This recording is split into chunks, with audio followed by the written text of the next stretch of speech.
21st century के अंत में धरती के लगभग सभी रिसोर्सेज खत्म हो चुके हैं।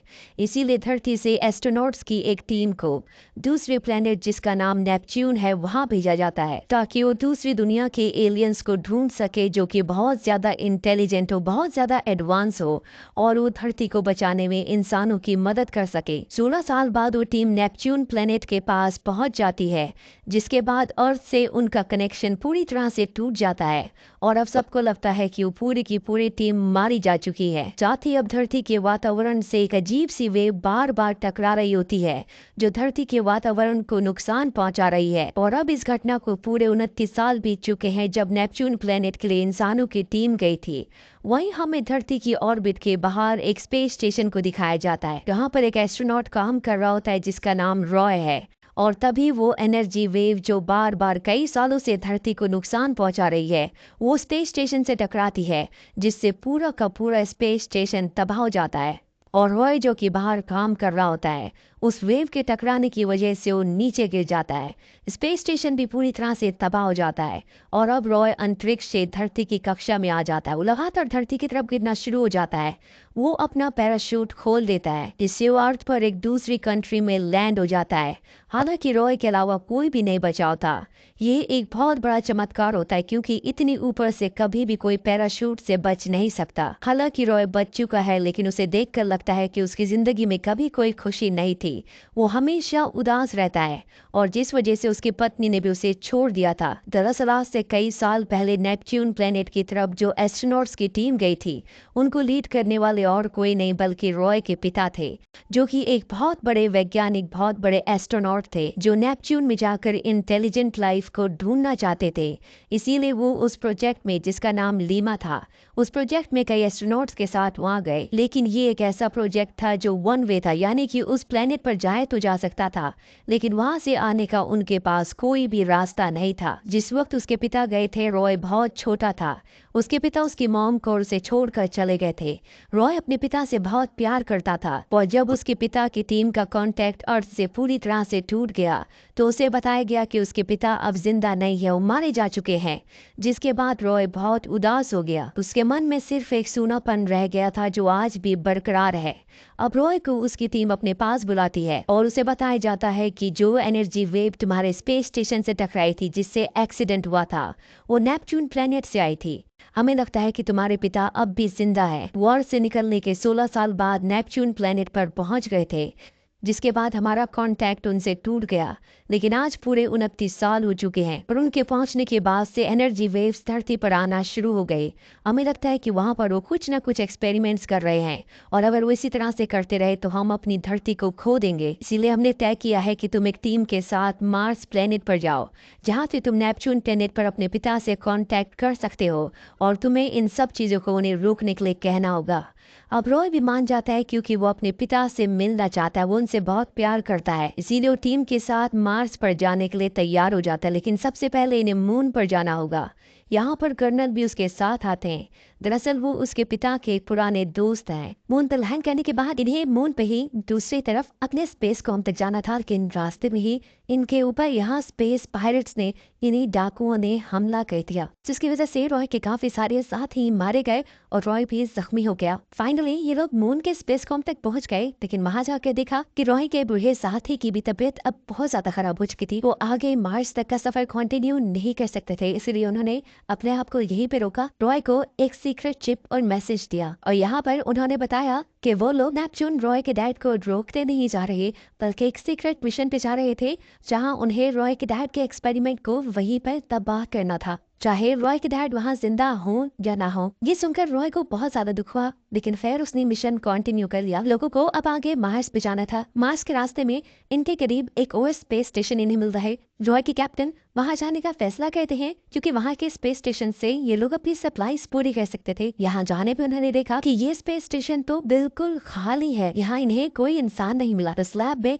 इन्हें एक खतरनाक बिन मानस दिखा। इस बंदे ने इनको देखते ही इनके ऊपर हमला कर दिया। इस हमले में रॉय का कैप्टन जख्मी हो गया, लेकिन रॉय ने आगे बढ़कर अपने कैप्टन को बचाया और फिर उस बिनमानस को एक वैक्यूम चैम्बर में डालते हुए उसका वैक्यूम बिल्कुल खत्म कर दिया, जहाँ पर वो मारा गया। उसको मारने के बाद रॉय अपने कैप्टन को लेकर अपनी शिप में वापस आ जाता है, जहाँ आकर इनको पता चला कि रॉय का कैप्टन अब मर चुका है। आगे का सफर इन्हें अकेले ही तय करना था, लेकिन बड़ा मसला तब हुआ जब मार्स से आने वाली एक बड़ी सी एनर्जी वेव ने उनके स्पेसशिप को घुमा दिया। इस मुश्किल घड़ी में भी रॉय ने हिम्मत नहीं हारी, उसे डर का एहसास नहीं हुआ और उसने अपने स्पेसशिप को हैंडल करते हुए मार्स पर लैंड करवा ही लिया। रॉय के यहाँ लैंड होते ही उसे एक मैसेज के लिए स्क्रिप्ट दी जाती है, जिससे वो अपने डैड के लिए रिकॉर्ड करे और यहाँ मार्स से ये लोग ये मैसेज नेपच्यून भेज सके। असल में नेपच्यून से मार्स तक कांटेक्ट हो पा रहा था, लेकिन अर्थ तक नहीं।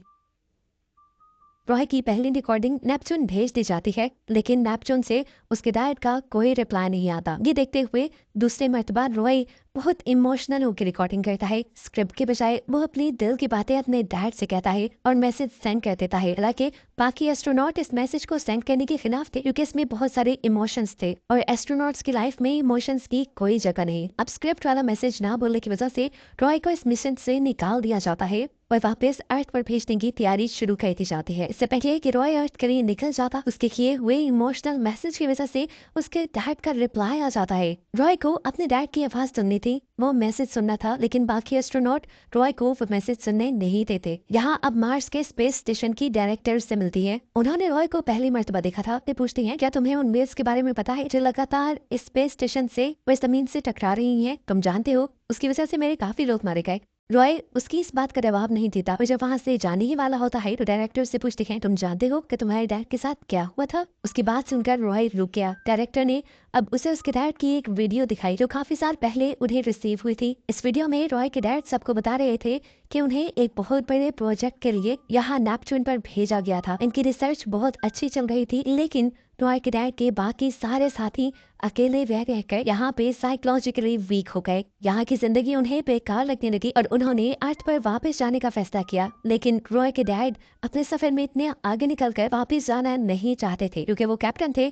सबकी मजबूरी थी उनकी बात मानना, लेकिन सब ने यहाँ पे उनके साथ बगावत की और मिलकर अर्थ पर वापस जाने का फैसला किया। ये देखते हुए रॉय के डैड ने स्पेसशिप के सारे ही लाइफ सपोर्ट सिस्टम डिसेबल कर दिए, बंद कर दिए, जिसकी वजह से उनके क्रू के सभी मेंबर्स मारे गए। ये सुनकर रॉय शॉक में था, क्योंकि उसके डैड, जिसे दुनिया का सबसे बड़ा साइंटिस्ट, सबसे बड़ा एस्ट्रोनॉट माना जाता था, वो असल में एक कातिल था। रॉय अब गुस्से में झुंझलाने लगा। डायरेक्टर ने उन्हें बताया कि मेरे मॉम डैड तुम्हारे डैड के क्रू का हिस्सा थे। ये लोग पहले मार्स पर आए, जहाँ मार्स पे मेरा जन्म हुआ। उसके बाद ये लोग नेपच्यून के लिए निकलते हैं। नेपच्यून से वापस आकर वो मुझे लेना चाहते थे, लेकिन तुम्हारे डैड ने उनको मार दिया और वो मेरे से भी दूर हो गए। डायरेक्टर बताते हैं कि तुम्हारे डैड का ये मैसेज काफी सालों पहले दुनिया पर पहुंच चुका था, लेकिन अर्थ के लोग तुम्हारे डैड को एक विलन बनाकर लोगों के सामने नहीं लाना चाहते थे। इसलिए उन्होंने वो सारा ड्रामा किया कि उनके सारे क्रू मेंबर्स मारे गए। अगर दुनिया को उनकी सच्चाई पता चल जाती तो शायद कोई भी उनके ऊपर एतबार न करता, लेकिन नासा के लिए वो एक फायदा ही थे, क्योंकि नासा को वो उनकी रिसर्च पूरी करके दे रहे थे। वो आज भी अपनी रिसर्च और अपने अजीबोगरीब एक्सपेरिमेंट्स पर काम कर रही है और उन्हीं के एक्सपेरिमेंट की वजह से वो एनर्जी वेव्स जनरेट हो रही है, जिससे प्लैनेट मार्स और प्लैनेट अर्थ तबाह हो रही है। डायरेक्टर बताती है, तुम्हें यहाँ पर इसीलिए बुलाया गया है ताकि तुम्हारे जरिए तुम्हारे डैड से कांटेक्ट किया जा सके और उनका लोकेशन ट्रैक करके उन्हें रोका जा सके। डायरेक्टर उसे ये भी बताती है कि वो लोग रॉय के डैड का लोकेशन पता चला चुके हैं और अब रॉय जिस स्पेसशिप से यहाँ आया था, उसी स्पेसशिप से अब 5 क्रू मेंबर जा रहे हैं नेपच्यून की तरफ ही तुम्हारे डैड के एक्सपेरिमेंट्स को तबाह करने के लिए। रॉय को अब अपने डैड से मिलना था, तो वो कहती है, मैं तुम्हें रॉकेट तक पहुंचा सकती हूँ, आगे तुम्हें जाना है। और वो उसे एक टनल से रॉकेट लॉन्चर की साइड पे पहुंचा दी। ऑलमोस्ट लॉन्च होने वाला रहता ही है, तो काफी मुश्किल से वो रॉकेट के अंदर चला जाता है। सब लोग उसे बेहोश करने के लिए जाते हैं, लेकिन काफी बड़ा एक्सीडेंट हो जाता है और ऑक्सीजन टैंक इनकी लीक होने लगती है, जिसके कारण धीरे धीरे सारे क्रू मेंबर्स मारे जाते हैं, सिवाय रॉय के, क्योंकि उसने अभी भी स्पेस सूट पहना होता है। अब यहाँ पे स्पेसशिप में क्या हुआ, ये सारी हिस्ट्री वो और फिर बताता है और आगे वो नेपच्यून का सफर तय करने लगता है। इस पूरे सफर में वो काफी डिप्रेस होने लगता है कि कैसे उसके पिता ने उसे छोड़ा। वो बार बार उनकी क्लिप देखता है, अपने वाइफ की क्लिप देखता है। उसे समझ नहीं आ रहा था कि वो ऐसा इंसान क्यों है कि किसी के साथ भी उसे इमोशंस नहीं है, और उसे रियलाइज होता है उसके लाइफ में जो भी कुछ चल रहा है, अकेलापन, वो उसके पिता के कारण है। उसे बस एक बार अपने पिता से बात करनी है, जिससे उसे इस पूरे सिचुएशन से पीस मिलेगा। लगा और अपने लाइफ में वो मूव ऑन कर सकता है। अब कुछ समय के बाद ये लोग नेपच्यून तक पहुंच जाते हैं। लीमा प्रोजेक्ट के स्पेस स्टेशन में पहुंचने के बाद पूरा स्पेस स्टेशन खाली था, सिर्फ आसपास क्रू मेंबर्स की लाशें थी। उसे उसके पिता भी नहीं मिलते और एक कंटेनर में एंटी मैटर था, शायद उसी से वो वेव जनरेट हो रहे थे। वो अपना न्यूक्लियर वेपन लोड कर ही रहा था, तभी उसके पिता आते हैं और पूछता है कौन है वहाँ पे। रॉय, क्या तुम हो? रॉय उन्हें इतने सालों के बाद देखता है, तब उसके आंखों से आंसू आते हैं। वो उसे पूछता है कैसे हुआ, तो वो हंसते हुए कहते हैं अकेला हूँ, तब से इन एनर्जी वेव्स को कंट्रोल करने की कोशिश कर रहा हूँ। तो रॉय उनसे पूछता है कि एग्जैक्टली यहाँ पे क्या हुआ। तब वो बताता है जब मेरी टीम अर्थ पे भाग रही थी तभी स्पेस स्टेशन पूरा डिस्ट्रॉय होने लगा और शिप में काफी खतरनाक एंटी मैटर था। वो पूरे स्पेस और आसपास के एनवायरमेंट में एक्सपोज्ड हुआ और उसी के कारण ये एनर्जी वेव सर्ज हो रहे हैं। रॉय उनसे कहता है कि मैं सब कुछ ठीक करूंगा और आपको मैं घर लेके जा रहा हूँ। ये सुनते ही क्लिफोर्ड कहता है घर? कौन सा घर? यही मेरा घर है। अर्थ पे मेरी जगह कभी भी नहीं थी। मुझे हमेशा यूनिवर्स यानी इस ब्रह्मांड की गहराइयों की खोज करनी थी। इस ब्रह्मांड के बाकी के जीवों के बारे में मुझे खोज करनी थी। अर्थ पे मैं पैदा तो हुआ था, लेकिन वो कभी भी मेरा घर नहीं था। मैं तुम्हें, तुम्हारी माँ और पूरे ह्यूमैनिटी को पीछे डाल के यहाँ पे आया हूँ, क्योंकि मुझे वो लाइफ कभी पसंद ही नहीं आई। मुझे पता था यहाँ पे आने के बाद तुम अकेले पड़ जाओगे। मेरे लिए हमेशा स्पेस ही मेरी पहली प्रायोरिटी रही है। तुम्हें कभी भी प्यार नहीं किया। अब ये सुनते ही रॉय चुपचाप खड़ा देखने लगता है और उसके आंखों से आंसू आने लगते हैं कि जिस पिता से वो इतने सालों से प्यार कर रहा था, जिसके कारण उसका पूरा जीवन ऐसे बर्बाद हुआ, वो उसके मुंह पे उनसे कह रहा है कि मैंने तुम्हें कभी भी प्यार नहीं किया उस तरह। फिर भी वो उन पे गुस्सा नहीं होता। वो कहता है कि मैं जानता हूँ, फिर भी मैं आपसे प्यार करता हूँ और आपको मैं लेने के लिए आया हूँ। उसके पिता वापस आने से मना करते हैं, लेकिन रॉय उन्हें काफी समझाता है और वो चलने के लिए मानते हैं। रॉय पूरा न्यूक्लियर वेपन सेटअप करता है। अब यहाँ पे जैसे दोनों भी रेडी होते हैं और स्टेशन से जैसे ही बाहर आते हैं, डॉक्टर क्लिफोर्ड खुद के सूट का जो थ्रस्टर रहता है वो ऑन करते हैं। दोनों भी एक रस्सी से बंधे हुए थे और दोनों भी स्टेशन से काफी दूर स्पेस में चले जाते हैं। तो रॉय उन्हें अपनी तरफ खींचता है, तो डॉक्टर उसे कहते हैं कि मुझे जाने दो बेटा, प्लीज। जहाँ तुम लेके जा रहे हो वो मेरा घर नहीं है। मुझे पता है मैंने तुम्हारे साथ काफी गलत किया, वो प्यार नहीं दे सका जिसके तुम हकदार थे, लेकिन मुझे माफ कर दो। मुझे यहीं पे छोड़ के जाओ, मैं वापस नहीं आ सकता क्योंकि वो जीवन ही नहीं है मेरा। Please let me go son, this has been my life forever. ये उनके आखिरी शब्द होते हैं। दोनों भी रोने लगते हैं। रॉय अपने पिता की इच्छा मानता है और उन्हें आखिरी गुड बाय कहता है और उनकी रस्सी छोड़ देता है और वो डीप स्पेस में चले जाते हैं। फिर रॉय थ्रस्टर की मदद से वो खुद वापस अपने शिप में आता है। वो देखता है कि उसके पिता नेपच्यून के ऑर्बिट में थे और वो दूर जा रहे थे। उन्हें वो गुड बाय करता है और अपना शिप चालू करता है, लेकिन शिप में फ्यूल कम होने के कारण आखिरी में वो लीमा स्टेशन का जो न्यूक्लियर रहता है वो ब्लास्ट करा देता है, जिसके कारण बहुत बड़ी एनर्जी वेव जनरेट होती है, जिससे शिप को पुश मिलती है और उसकी शिप काफी आगे निकल जाती है और उसकी शिप अभी वापस अर्थ पे आने के लिए रवाना होती है। वापसी में वो अपने पिता के पेपर्स पढ़ता है जिसमें लिखा हुआ था कि इंसान ही ब्रह्मांड का सबसे बुद्धिमान प्राणी है, इसीलिए कम होते हुए रिसोर्स के लिए उसे कोई और नहीं खुद की ही मदद करनी होगी। वो इस सफर में तो गया था अपने पिता को वापस लाने, लेकिन उसे एक बात समझ आती है कि उसके पिता काफी अलग थे बाकी इंसानों से और उनकी लाइफ नहीं थी, लेकिन वो खुद अपने पिता की तरह नहीं है।